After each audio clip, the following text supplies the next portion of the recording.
Chapter 6. Omanuju. Voices fighting over her. They used her name. They debated in whispers. They invoked the gods, pleading with them for help, for guidance. Gabriella could not open her eyes to see, or her mouth to speak.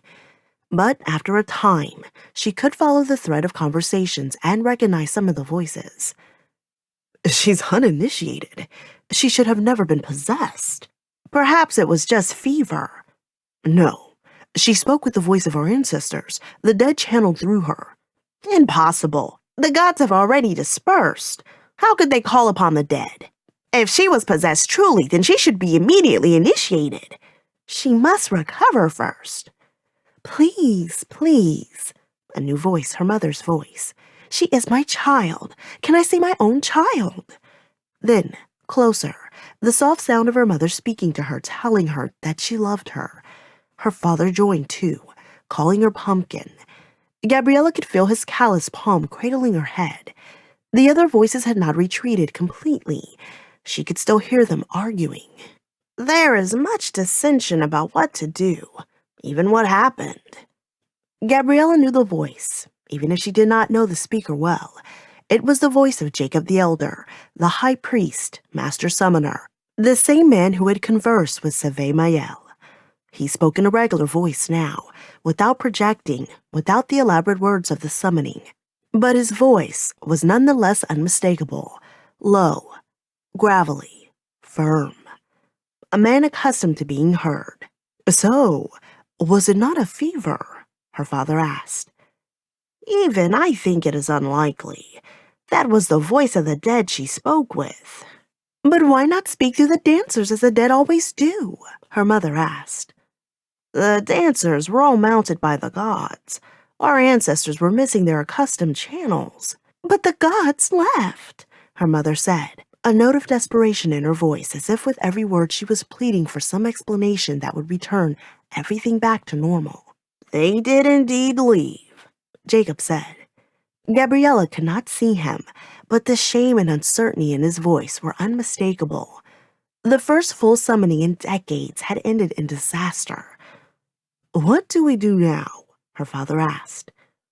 Wait. Keep her warm. I've sent for an old friend to consult. Who is that?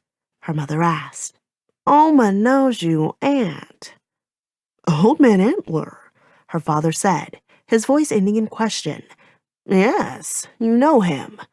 Aye, as a child, but I have not seen him in years. Does he still keep an elk as his companion? I do not know, but I do know that if anyone will have an answer, he will. When Gabriella finally opened her eyes, her lids were heavy like the rest of her body. It felt as if she had been in bed many days, and instead of recovering, her body had grown used to being immobile and was resisting her efforts to shift, to pull back her covers, to lift her head and sit up. But sit up she did, the room spinning with her effort. She was not in her familiar room at home. She was in a small bed in a room with smooth walls painted a soft sky blue. She knew only one building on the island had such walls, the House of Healing. She had been there before to visit family members and neighbors. Even her brother had spent many a day there when he was younger, while healers plied him with herbs, potions, and incantations. Nothing had ever worked. A small window let in light through a gossamer curtain, but most of the light and warmth in the room came from the hearth, where a lively fire crackled. A man she had not seen before was seated in a chair next to the fire, his feet in worn leather traveling boots set on the edge of the hearth. His trousers were darkened around the bottoms, as if he had been riding through tall, wet grasses, the knees reinforced with matching patches. A shiny leather belt with a large practical buckle held a knife as well as pouches and cases. A cloak hung on the back of the door, an assortment of gold and grays, perfect camouflage in an autumn forest, but otherwise gaudy and loud. His tunic was the opposite, sturdy wool, thickly woven with thread that was a dull gray green, like the sea on a winter's day. His hands were plain, without rings or bracelets, but the fingers were long as they were curled around a cup of red tea. His head was in profile to the fire, and against its light, Gabriella could see how he had a narrow, pointed jaw, glinting with gray whiskers, a quailine nose, a high forehead with salt and pepper banks resting across it. The rest of his hair feathered out behind his head in silver tufts that, despite their color, had a boyish windswept air. He spoke to her without moving his eyes from the fire, alerted only by the sound of her stirring in the covers. "What do you remember?" he asked. He was not young, nor was he old like the elders and priests, although he had clearly traveled many years under the sun and moon. It was clear he still had many before him. He spoke with an authority and presence that she had known few people outside of Chief Salinger and the high priest Jacob to possess naturally. She did not ask him his name, nor did she offer hers. She simply answered his question as best she could.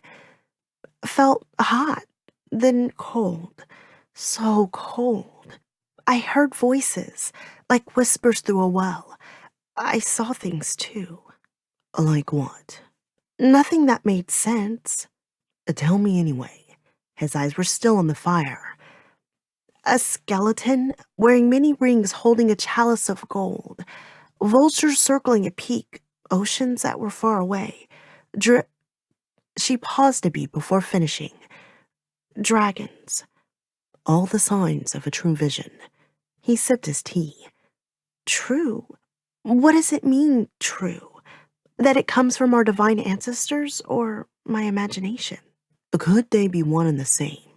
he asked as if thinking aloud. "I saw a treasure house full of gold, with shelves and shelves of coin and plates and cups, jewels as well, the size of my fist, and dragons. I saw dragons, but they aren't real." "They aren't?" He turned to her now. His eyes twinkled in the firelight. She didn't know him, but she realized she liked him, whoever he was. "Who told you that?" "Everyone knows." "Everyone on Harkness." He turned again to the fire and settled into the back of his chair. "That is hardly the windblown world." She was quiet. The fire popped. A burning log hissed. "Do you remember saying anything?" She did recall a voice, one that was powerful and had seized her throat like a constricting serpent. She had said something, but the words, the meaning escaped her. "No, I don't." "You wouldn't," he said, leaning forward and moving the kettle off its hook over the fire.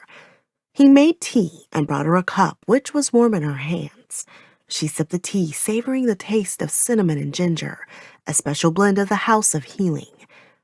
"You wouldn't," he repeated, "because either you were too feverish or truly lost in possession." "What do you mean? Which one was it?" He stared at her, narrowing his eyes, the skin alongside them crinkling with a smile. He had deep lines on either side of his mouth. "I don't know. I'm not a priest. Maybe it's all fantasy. How can we tell where imagination ends and the divine begins?" "You were Omanuju," she said, a statement, not a question. "That I am. And you are Gabriella Carlyle." "But the gods, the dead, they are real, aren't they?" "Well, what do most people of this island say?" "Most people think they're real." "And didn't you just tell me Harkonites did not believe in dragons and their like?" "Yes." "Well, we Harkonites must be quite the authorities on such matters, so it seems." She felt frustration growing in her. She felt like the conversation was going in circles, and she still lacked a crucial piece of information. "What did I say?" "You said nothing. If things are to be believed at face value, it was the dead that spoke a prophecy through you." "Through me? But I thought only dancers—" "And the initiated could be possessed, but it was a very unusual summoning, and these are unusual circumstances." "What did the dead say?" He looked straight at her now, his voice now empty of the shy mischief that had been there just moments before. "If a worthy Harkonite goes in search of Nicomedes' treasure and returns, the price will be paid, and the Sev War will trouble Harkness no more." A hollow formed in her chest. The floor was sinking beneath her like the deck of a ship in turbulent seas. "I said that?" "Or the dead. It depends on what you believe," he said, serious now. What do you believe in? The dead? Dragons?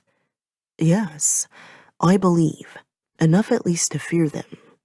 The cloud shifted outside, and the light from the windows already weak dimmed. The curtain moved on a cold breeze, and a shower of light rain drummed against the window. Come.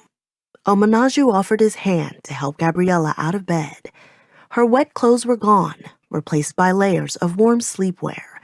They sat down before the hearth. It felt so pleasant to be close to the heat of the fire that she could nearly forget the bone-chilling cold of the previous night. What concerns me more than these prophecies are these Sevor, Omanuju said, his brow creased with worry. The gods say they are treacherous, she said. They serve treacherous powers. The tower cannot fall into their hands. So it would be good if the prophecy were true, Gabriella asked. Indeed, it would be, but the living must be careful with the prophecies offered by the dead. We can't trust our loved ones. They want the best for us.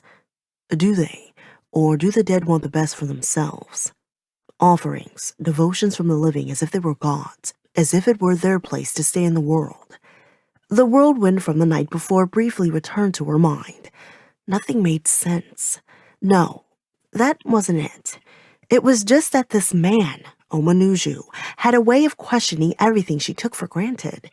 It made her uncomfortable. Isn't it? Aren't they supposed to stay here to help guide us?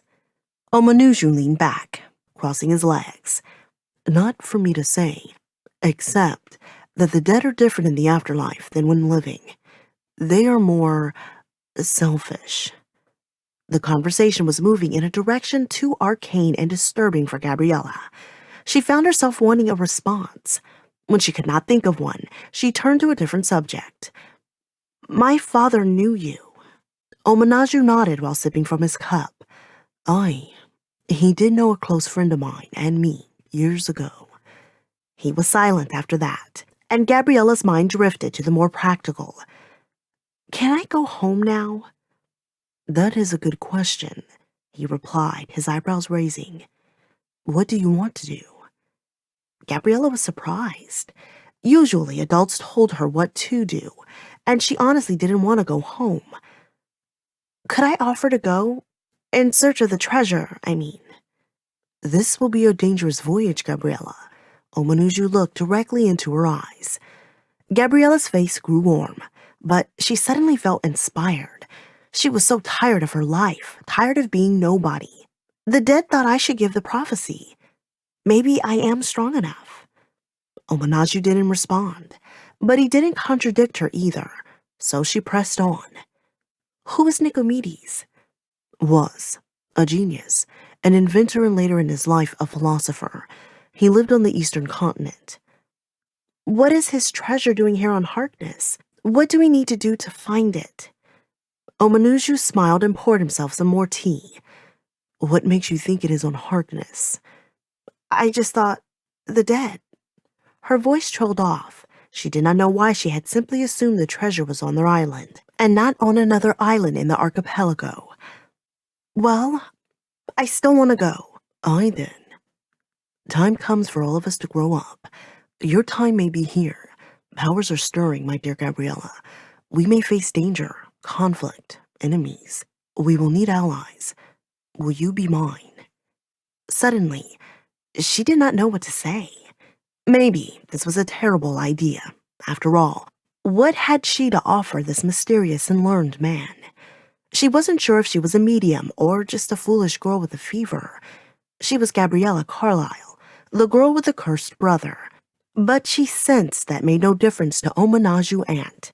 She realized she needed his help to get out of the house of healing, to get home and to set things straight after so much confusion, and mostly to be someone different. Yes, I will be your ally if you will be mine. Done, he said, draining his cup. He rose and took his cloak from where it hung on the wall. I will see you soon. Gabriella spent the next few days recovering in the house of healing. Her mother brought her hot broth to drink, and later, when she felt better, fried cod. At night, her mother would tell her bedtime stories like she had when Gabriella was young, tales of Zomar the sailor or Blue Scar the pirate, old myths of their people. Gabriella saw no more sign of Omanuju. Jacob, the high priest, often visited the house of healing, and although he did not come into her room, Gabriella could hear him conferring with the old women who served as healers. Autumn winds blew in from the north, tossing the trees, scattering leaves, and carrying rain. Between the warm blankets listening to the patter of raindrops, Gabriella was lulled into a dreamful rest. In her dreams, she remembered walking to Lucy Porter's farm on the day of the Harvest Moon Festival. She could remember spending every previous festival at Lucy's farm with other girls, carving lanterns from gourds and mixing spices for apple butter. But that day, Mrs. Porter had met Gabriella at the end of the lane that led to their cottage, the gate closed between them. "Don't come any closer, Gabriella." Gabriella had been dumbstruck. "Mrs. Porter, I don't understand." "Because we know about your brother. He's not right. He is cursed." This fear, tingled with hate, had never made sense to Gabriella. She felt fine. Her family, although by turns concerned and frustrated by her brother's strange habits, were not sick themselves. Whatever was wrong with her brother, it was not like a cold they could catch. Then she noticed the rock in Mrs. Porter's hand. She had turned back that day. No stone had been cast, but her sense of fairness and of the reasonableness of adults was wounded beyond repair. In her dream state, she stepped from one year to another in the span of heartbeats. It was she who held the rock now. She had picked up one of the stones hurled at her brother by Todd Berger. Damien had wandered out by the yard.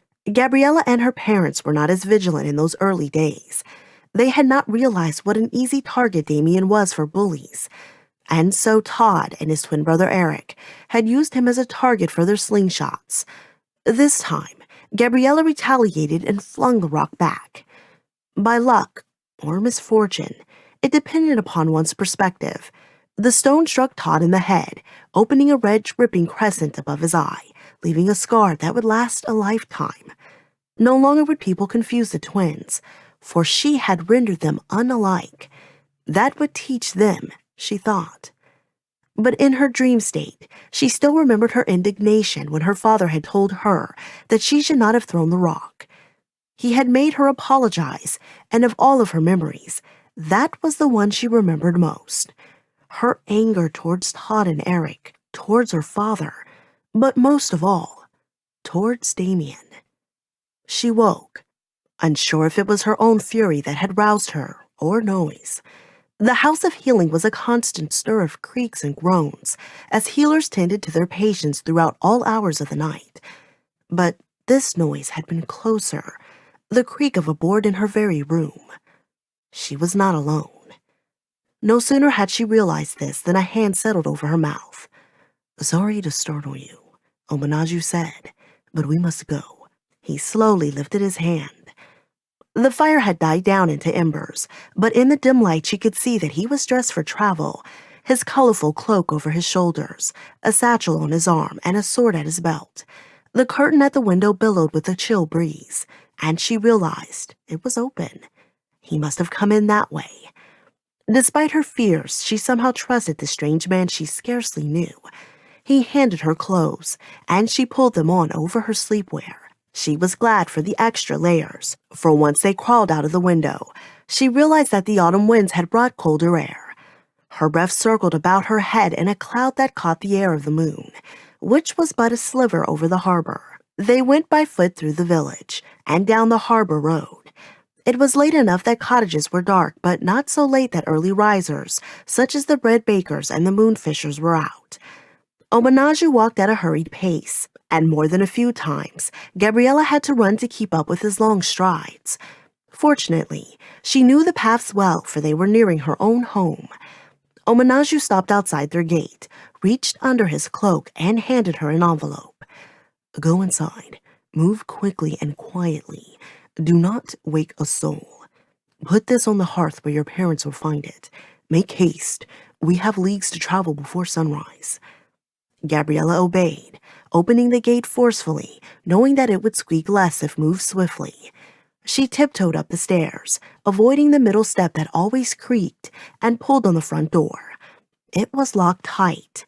She had expected as much. She was tempted to leave the letter on the doorstep, but there was another reason she wanted to go inside. She was cold. She could smell rain in the air, and she wanted warmer clothes and her silkskin cloak. She crept about the side of the house, reaching the window of the bedroom she shared with Damien. So slowly it was almost painful. Gabriella swung open the unlocked window, then crawled inside. The familiar smell of her own home surrounded her. Fresh bread, pine timbers, and a smoldering fire. Damien's measured breathing came from the lower bunk.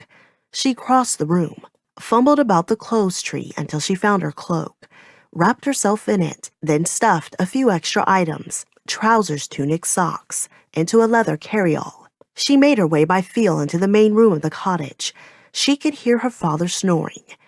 She felt a sudden pang of guilt for leaving them, followed by a sense of panic. What was she doing leaving with this strange man? She turned back to the letter and without hesitating slipped her thumb under the unsealed flap. She pulled the letter from the envelope and held it close to the fireplace so she could read it. Mark and Marissa, the fates have spoken for good or ill. The enemy moves close. I have taken Gabriella to pursue the prophecy and will return in time to pay Mab Miller. I will protect her with my life. Yours, Omanuju Ant. Gabriella wiped her face with her hands. Her emotions spilled over one another, like a pot boiling over, so that she could hardly name one without another taking its place. There was fear at whatever circumstance they had blundered into with the Sevwar, curiosity as to why she had been singled out, exhilaration at what was clearly an adventure, and wild hope that perhaps things could be different in her life now. Better. If she fulfilled the dead's prophecy, perhaps they would grant her a wish. Perhaps they would heal her brother. The edge of the page flared bright orange and curled. She had held it too close to the coals, and the parchment had caught fire. She waved the page back and forth in the air, but the flame only grew until she smothered it with the hem of her cloak. She sat still in the darkness, scarcely breathing, waiting for the sound of her father's footsteps, but his snores continued uninterrupted. She replaced the letter, first checking to make sure it was still readable. Then she slipped across the cottage to her bedroom, where she paused to listen for Damien. She did not hear the familiar sound of his deep breathing, but she did not hear him stirring either. The last thing she needed was for him to follow her. Reluctant to lose more time, she crawled over the sill and ran into the darkness.